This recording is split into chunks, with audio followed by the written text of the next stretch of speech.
দীর্ঘ ৪০ বছর ধরে রমেন্দ্রনাথ অধিকারী হারমোনিয়াম বানানোর কাজ করে আসছেন। বাগেরহাটের শরণখোলা উপজেলা সদর রায়ন্দা শহরের শহীদ মিনার রোডে তার নিজ বাড়িতেই তিনি হারমোনিয়াম বানানোর কাজ করতেন। এখনও তিনি সেই ঘরে কাজ করেন, কিন্তু গত রেমালে তার সেই ঘরটিও ভেঙে যায়। এরপর তাকে থাকতে হয় তার মেয়ের ভাড়া বাসায়। রমেন্দ্রনাথ অধিকারীর সেই হারমোনিয়াম বানানোর জৌলুস এখন আর নেই। বিভিন্ন ইলেকট্রনিক্স ডিভাইস তৈরি হওয়ার কারণে রমেন্দ্রনাথ অধিকারীর হারমোনিয়ামে অনেকটা ভাটা পড়েছে, তাই তার সংসার চলছে না। ৭৭ বছর বয়সে রমেন্দ্রনাথ অধিকারী যে কাজ পান, সেই কাজে তার পেট চলে না।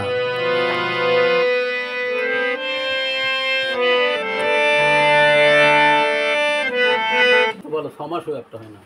৬ মাসও একটা হয়? ৬ মাসও একটা হয় না। তাহলে করোনা থেকে এই ৪ বছরের মধ্যে দুইটা হারমোনিয়াম বিক্রি করছি।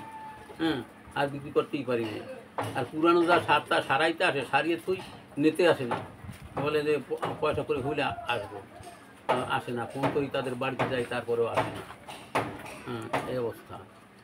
এক একটা হারমোনিয়াম বানাইতে আপনি কত টাকা নেন? এ তো বিভিন্ন ধরনের, কম দামের আছে, বেশি দামের আছে, ১২,০০০ টাকা আছে, ১৫,০০০ টাকা আছে, ২০,০০০ টাকা আছে, এরকম। কিন্তু আসলেই এখন আর বেশি দামের হারমোনিয়াম কেউ বানাইতে চায় না, বানায় না। হ্যাঁ, বানায় না। তার কারণ হলো মানুষ এখন সঙ্গীতের প্রতি, আমাদের শরণখোলা ৪টি ইউনিয়নের একটা থানা, এখানে শিল্পীর সংখ্যাও কম।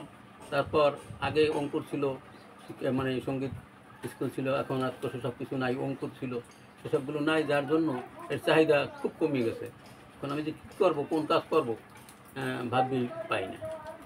তো আপনার এই যে ঘর দেখলাম পেছনে ভাঙা চূড়া, এই ঘর সারার মতো কোনো সাহায্য বা না, কোথাও পান নাই? আমি কোনো সাহায্য পাইনি। এক চৌকিদের কাছে বলছিলাম যে আপনি আমার ঘরটা ভেঙে গেছে, পিছনে দুটো বারান্দা ভেঙে গেছে, চাল চল সব কিছু ঘুরে নিয়ে গেছে, আপনি একটু দেখেন। কয় আমি বিকেলে আসবো না। বিকেলে আর আসে নাই। আর আমি তারপরে কষ্ট হয়ে যাইও না, কারণ মানুষ যদি মানুষের কথা না শুনে, না বলছে, তাহলে সেখানে যাওয়ার থেকে না যাওয়াই ভালো। গেলে করার জায়গায় কয় দেওয়া হয়ে গেছে,